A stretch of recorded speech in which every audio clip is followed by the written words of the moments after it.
Abah, bagaimana cara membahagiakan pasangan? Oh gampang, membahagiakan pasangan cukup dengan 70 cara. Satu shopping, sisanya 69.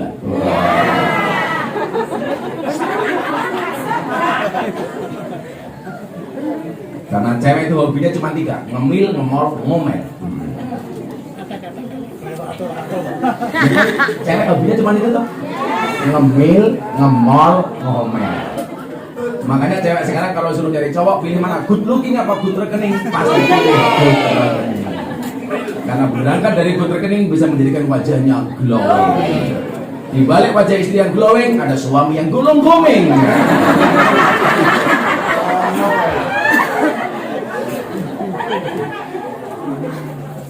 Tapi saya pesan sama mbak-mbak, tolong rawatlah wajahmu, jangan lupakan tungkakmu. Mending kapal melekat. Coba jenenge ya temi. Nah, dinukil dari riwayat hadis dalam kitab Uswuriyah karya Syekh Muhammad bin Abu Bakar Al-Uswuri. Nabi Musa mendapat wahyu dari Allah Subhanahu wa taala untuk mengurus jenazah seorang laki-laki. Ini saya sampaikan kepada kita semuanya apa? Bahwa pintu taubat dari Allah itu nggak pernah tertutup. Makanya salah satu quote Gus Miftah yang paling viral di bokong truk apa? Bisa jadi dosamu sebesar kapal, tapi ampunan dari Allah lebih luas dibandingkan laut.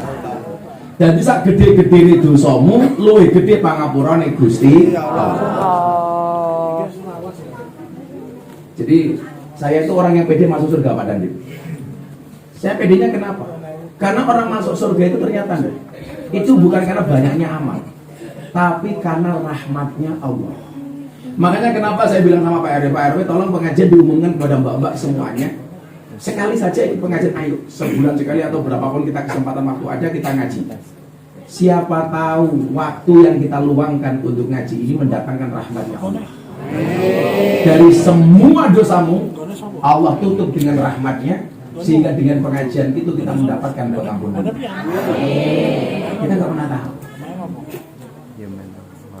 Orang sekarang bilang begini, Gus, apakah amal baik itu kalau diposting pasti riya? Oh enggak. Kata Imam Al-Ghazali apa? Kalau kamu yakin kamu bisa menjaga hatimu dari pamer, maka amalmu diperlihatkan saja, nggak ada masalah. Sehingga apa? Niatnya untuk ngajak orang lain. Jadi kalau kamu ngaji kayak gini di posting nggak ada masalah, kamu posting. Yang penting kamu jaga hati, niatnya tidak riya, niatnya tidak pamer.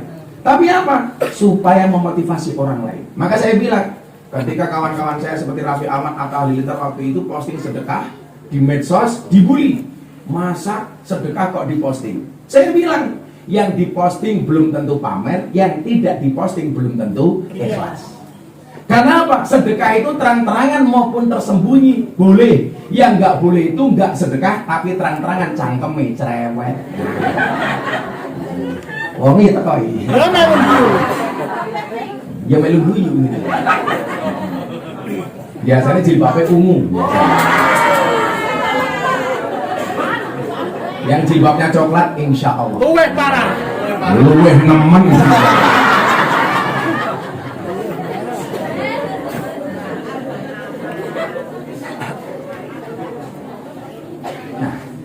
Maka kemudian apa?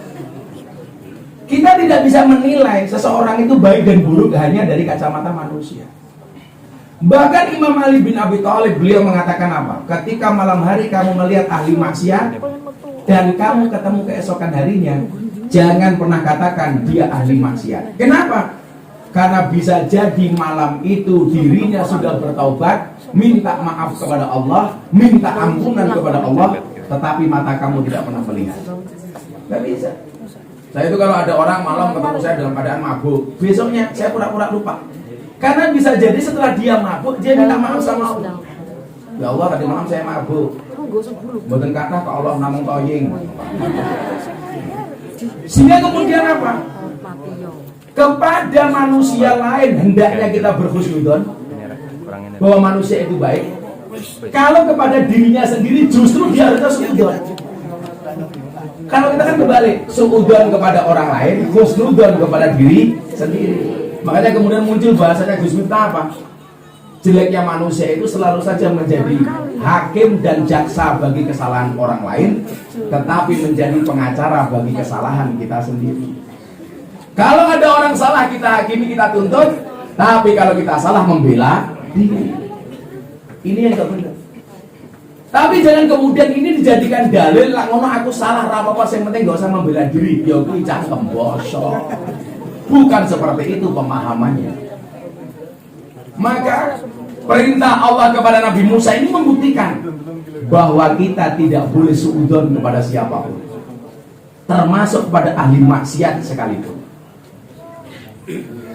Nah, kemudian apa? Nabi Musa ketika diperintah oleh Allah ini datang ke sebuah kaum ini, mencari siapa laki-laki yang mati itu.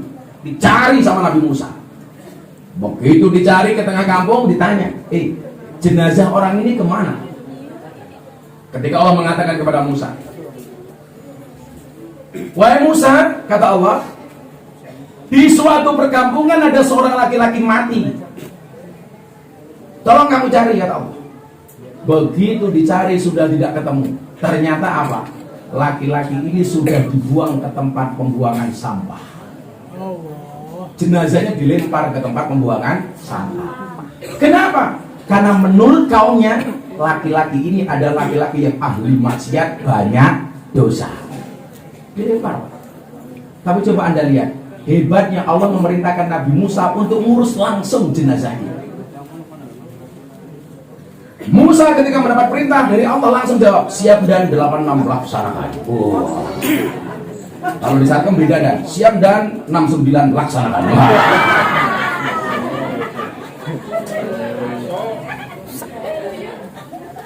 Masuk matamu. Kayak saya kemarin ditanya pengajian, Abah, bagaimana cara membahagiakan pasangan? Oh gampang, membahagiakan pasangan cukup dengan 70 cara. Satu shopping, sisanya 69.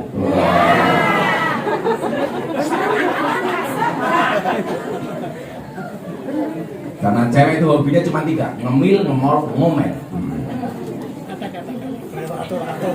Jadi cewek hobinya cuma itu tuh, ngemil, ngemol, ngomel.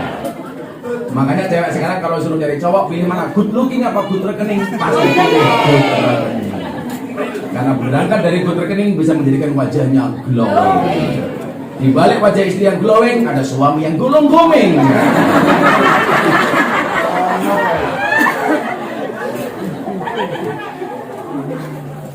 Tapi saya pesan sama mbak-mbak, tolong rawatlah wajahmu, jangan lupakan tungkakmu. Mending kapal mereket. Coba jenenge ya temi.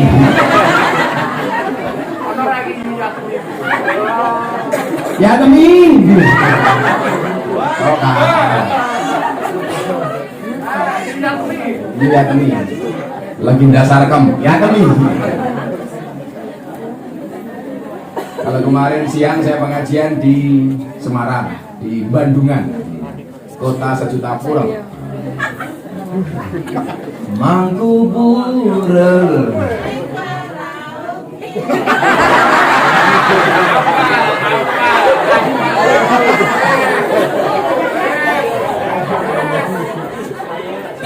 Jos. Sehingga ketika jenazah ini tidak ditemukan, Nabi Musa bertanya sama orang-orang kampung, kenapa jenazah itu dibuang ke tempat sampah, kata Nabi Musa. Apa jawaban orang-orang kampung itu? Orang-orang kampung jawab begini, Musa, dia itu ahli maksiat, dosanya banyak, hidupnya diselimuti dengan perbuatan dosa dan maksiat. Ini kacamata manusia. Akhirnya apa? Akhirnya kemudian Nabi Musa mencari jenazah tersebut. Yang menjadi pertanyaan adalah kenapa begini? Kenapa orang-orang itu mengatakan jenazahnya ini orang jelek, tapi kok Allah mengatakan baik? Coba sekarang kalau saya mau tanya sama mbak-mbak saya di sini, Dok, kalau kamu disuruh pilih, kamu pilih mana?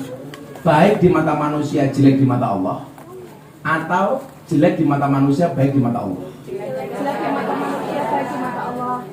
Kalau saya disuruh milih, saya milih baik di mata manusia dan baik di mata Allah. Iya.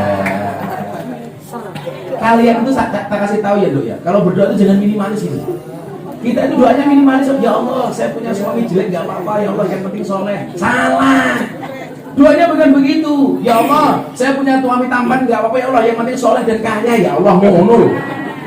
Terus anak yang ngono kok minimalis. Ya Allah ulang duwe bojo elek ora apa-apa, sing penting solehah. Salah. Penting. Engko akhirnya oleh bojo solehah tapi cangkeme merong. Sopo? Ya temen. Ya Tommy terus masak kayak mana ya Tommy. Hidup ya Tommy. Saya kemarin marah di Semarang. Ada pemilihan kepala daerah atau apa itu kan biarin muap rakyat. Rakyat diamplopi 20.000. Puncaknya ketika pemilu tahun kemarin itu ada calon anggota DPR bikin amplop 20.000 per amplop. Sebanyak berapa amplop? 80.000 amplop. Satu amplop isinya 20.000. Itu untuk nyogok suara rakyat 5 tahun. Saya bilang, ini saya mesin paling murah ini sak jam 200.000. Suaranya rakyat 5 tahun 20.000. Berarti Sarkem luwih larang daripada suara rakyat. Hidup Sarkem. Hidup Sarjono. Ini ngawal saya ngaji lama benar ini. Anda rupanya kayak Angelo ya kayak. I love you full Sarjono. Kita doakan Pak Sarjono masuk surga pertama kali. Berkali-kali setelah pengajian.